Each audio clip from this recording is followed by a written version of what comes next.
안녕하세요. 내가 사는 주식이 미사일처럼 떡상하길 바라는 마음으로 미국 주식 사늘기 미사일TV입니다. 어제 영상에 굉장히 많은 분들이 오셔가지고 시청을 해주시고 댓글을 달아주셨는데요. 어떻게 된 일인지 알고리즘을 잘 탄 건지 모르겠는데 굉장히 감사드립니다. 반응이 굉장히 좋았고 그러다 보니 댓글도 많이 달리고 댓글로 유프로에 대해서 관심을 보이시는 시청자분들도 계셨습니다. 여러 댓글들로 질문을 해주셨고요. 어제 영상 말미에 올렸던 AMD에 관련해서 질문을 해주신 분들도 계셨기 때문에 영상으로 또 하나 만들어 보도록 하겠습니다. 또 한 가지 다음 영상에 관한 이야기인데요. 제가 좀 심술이 나쁘기도 하고 이런 식으로 자기는 맞고 남은 틀리다는 식으로 말하는 사람들은 그냥 넘어갈 수 없어서 댓글을 한번 보여드리는데요. 닷컴과 리먼 브라더스 때 3배 레버리지를 투자하면 어떻게 해서든 회복이 안 된다는 영상을 보신 것 같아요. 그에 반대되는 영상은 아예 보지도 않고 말을 하시는 거겠죠? 댓글 내용을 보시면 다른 사람이 한 데이터가 있다. 정보가 느리시네. 이러죠. 본인이 한 건 없는 거예요. 그냥 남이 분석한 거를 보고 이렇구나. 굳게 믿는 거죠. 본인은 한 게 없고 남이 한 것만 믿고 투자하는 사람이 과연 주식, 더 나아가 인생에서 얼마나 성공할 수 있을까요? 이런 분들을 위한 컨텐츠로 닷컴 버블의 망령에서 벗어나시기 바랍니다. 와 비슷한 내용으로 영상을 하나 만들고 있고 최근에 올려드렸던 영상으로도 아무리 닷컴 버블을 맞아도 상폐되지 않고 적립식 분할 매수면 수익이 난다는 것을 보여드렸습니다. 우측 상단에 띄워놓도록 할게요. U%만 다루기에는 영상이 너무 짧을 것 같아서 SXL도 함께 다뤄보도록 하겠습니다. 어제와 같은 조건으로 기초 투자금 10,000달러 그리고 매달 500달러씩 투자한다고 해보겠습니다. U%의 경우 10년을 장기 투자했을 때 최상과 최악의 시나리오인 90과 10 퍼센타일을 제외하고서 본다면 가장 평범하게 얻을 수 있는 수익은 원금 7만 달러로 54만 달러입니다. 즉 약 8배의 수익을 가져다 줄 수 있죠. 하지만 최악의 경우에는 30만 달러입니다. 어제 TQQQ처럼 난 죽어도 5억 미만은 억울해서 안 되겠어. 더 투자할 거야 생각해서 5년을 더 늘려보겠습니다. 5년을 더 늘렸을 경우 어떻게 되나요? 당연히 상장 이후 과거의 데이터를 기반으로 얼마나 수익을 가져다 줄지 테스트하는 것이므로 역시 TQQQ에 비해서 수익률이 많이 떨어지죠? 당연합니다. 하지만 U%도 여전히 평균적으로 15년을 적립식으로 투자해서 원금 1억으로 23억을 만들 수가 있습니다. 하지만 TQQQ의 위용은 따라올 수가 없죠.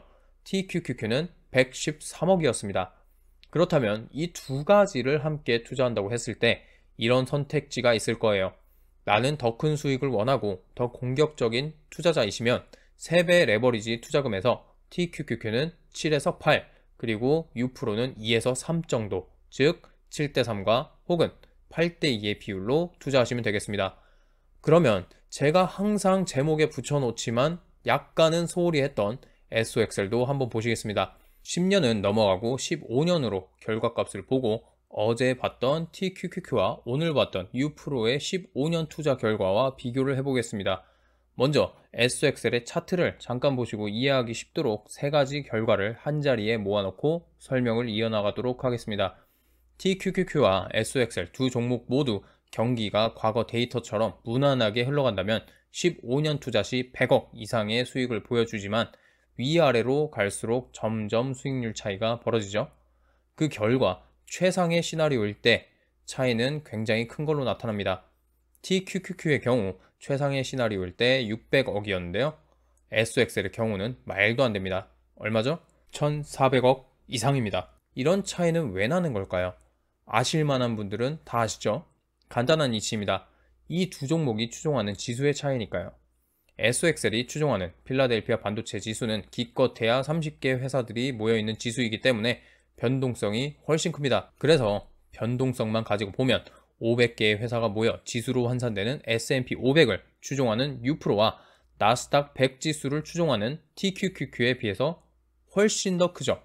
그렇기 때문에 역시 SOXL은 큰 수익을 보여줌에도 불구하고 표현이 맞을지 모르나 약간의 도박성 느낌이 이 데이터를 통해서 보입니다.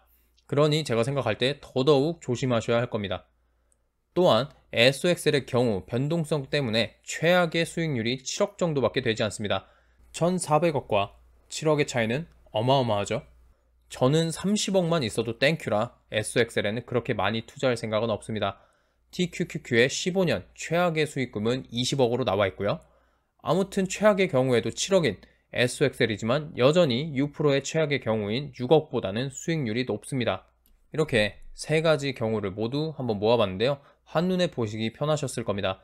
저는 당연히 U-PRO의 안정성을 인정합니다. 하지만 TQQQ와 SOXL의 잠재력과 이 둘은 필연적으로 우상향할 수밖에 없다는 저의 굳은 믿음이 있기 때문에 이 두 가지 종목을 장기 투자하려고 하는 겁니다. 그리고 마지막으로 보여드릴 것은 어제 AMD의 결과입니다. AMD의 결과는 참으로 참담했어요. 왜 그럴까요? 제가 테스트한 모든 종목은 그 종목들의 상장 이후부터 2021년까지의 데이터를 기반으로 합니다. AMD의 상장 이후부터의 차트를 한번 보시죠. 벌써 차트가 어떤가요? 엉망진창입니다. 물론 결과적으로는 우상향했다고도 말할 수는 있겠어요. 하지만 보시면 어떤가요? 1979년에 고점을 돌파한 이후 크게 상승하지 못하고 1990년, 2008년, 2012년, 2015년에 저점까지 계속 내려오고 있어요. 즉 상승하지 못하고 횡보를 했다는 겁니다. 몇 년 동안이요? 36년 동안이요. 이런 데이터를 감안해서 몬테카를로 시뮬레이션은 AMD의 15년 장기 투자 결과를 이렇게 처참하게 보여준 것입니다. 이렇듯 개별 종목의 경우에는 많은 변수가 존재합니다. 하지만 U-PRO, TQQQ, SOXL 같은 지수를 추종하는 종목들의 경우에는 한 회사가 말아먹는다고 해도 다른 회사가 커버를 해줄 수가 있습니다. 그리고 지수의 경우에는 포트폴리오에 편입되어 있는 회사가 영 미래가 어둡다 싶으면 포트폴리오를 재구성합니다. 제가 다른 회사를 일일이 찾아서 투자해야 하는 수고를 덜어준다는 이야기죠. 개별 종목은 그게 불가능합니다. 그러니 저런 식으로 몇십 년이나 크게 상승과 하락을 반복하며 횡보를 하는 것이고 시스템에서도 이 종목으로는 15년을 투자해도 큰 성과를 내지 못한다고 말해주고 있습니다. 그리고 저는 무엇보다도 회사를 분석하는 능력이 탁월하지 못하기 때문에 더더욱 지수에 투자하는 것입니다. 지수는 조금 느리다 한들 결국 수익은 나니까요. 궁금한 게 해결이 되셨을까요? 혹시라도 궁금하신 게 더 생기신다면 댓글로 남겨주시기 바랍니다. 제가 어느 정도 시간이 지난 뒤에 또다시 테스트를 해서 영상으로 올려드리도록 하겠습니다. 오늘 영상도 도움이 되셨다면 좋아요와 구독 그리고 알림 설정까지 부탁드리겠습니다. 감사합니다.